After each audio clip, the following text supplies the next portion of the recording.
guess at Cornell, we have like just a sheer wide variety of people that come here. Everyone's very, very open-minded in general.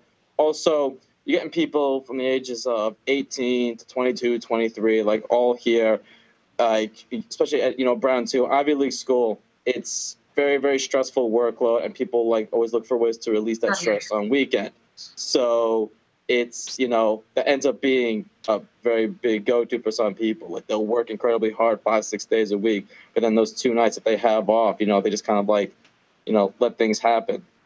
It's definitely a coping mechanism for people, and should never become a coping mechanism. Like sex should never be something how you use to like, get rid of your stress and for your problems. But you do realize that sometimes you just want to, let loose a little bit. And that has a lot with, any college student. I have a question here from a member of our community, Gay Dude, who wants to know, is sex better at better universities? Trying to think of Margot, you got anything for that? I don't really feel qualified to say.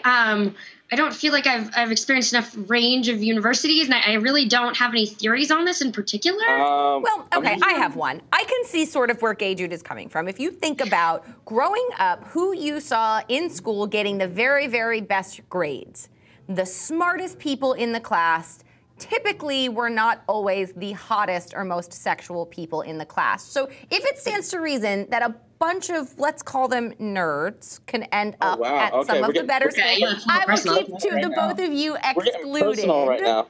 Totally excluded. Do you think that makes a difference? Because when you think of a party school, when you think of a sex school, you generally don't think of Ivy League. When you think of Ivy League, you think of people who are going to hire the people at the party schools.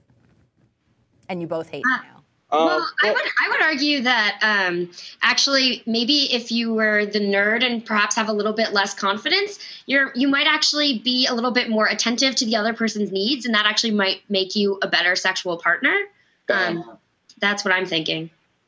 Yeah, I completely agree with that sentiment. Also, I'd like to point out that Cornell was ranked, either like last year, they ranked like 10 or 11th in terms of party schools in the country. So just throwing that one out there.